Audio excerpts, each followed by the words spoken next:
I am going to tell you the ultimate predicted topics for the GCSE maths exams. You will get an amazing result as I am going to throw in a heap of tips and tricks along the way. I am Titus Anago here from Anago Maths. Make sure you click that subscribe button and all the other links. So let's jump into it. These are the key topics for the GCSE mathematics exams for next year. And I've shown 10 of them here, and I'll be making more videos to show you the rest of them. And I'll explain in detail the key things that the examiners are looking for when answering questions during your GCSE exams.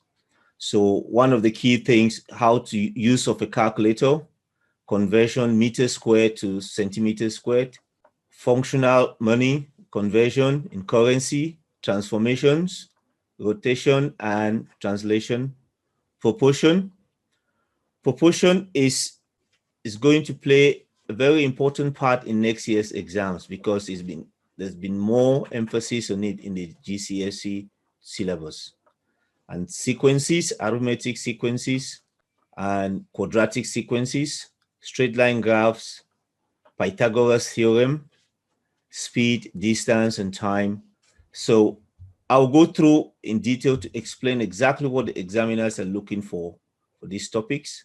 And I'll be making more videos to explain the rest of the other key topics or predicted topics for the GCSE mathematics. So please don't forget to subscribe to see more of this and all the other contents. Another thing that is going to be common in next year's GCSE mathematics is the manipulation of numbers.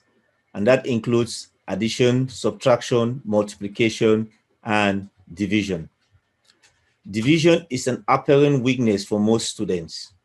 So it's very important you take your time and practice division, whether it's the long division method, and practice dividing decimals, and practice doing short division questions.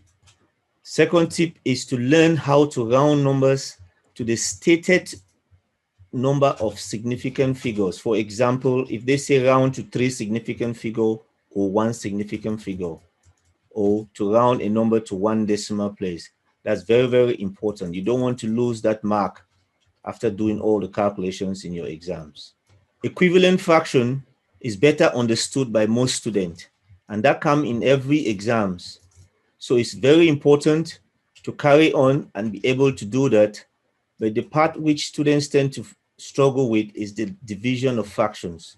So learn how to divide fractions. Learn that method of dividing fractions, where you keep the first fraction the same, change the division to multiplication, and then invert the second fraction. Very important to follow that process. Students tend to get amazing results when it comes to doing questions involving standard form. So it's very good to carry on and make sure you know the standard form. Make sure you can divide numbers which are written in standard form. You can multiply numbers which are written in standard form. And you can change from standard form to ordinary numbers. Many students understand sets, but they do not understand the word union and intersection. And marks in exams are usually linked to this concept. So it's worth you spending your time to learn the difference between intersection and union and how to link it to a Venn diagram.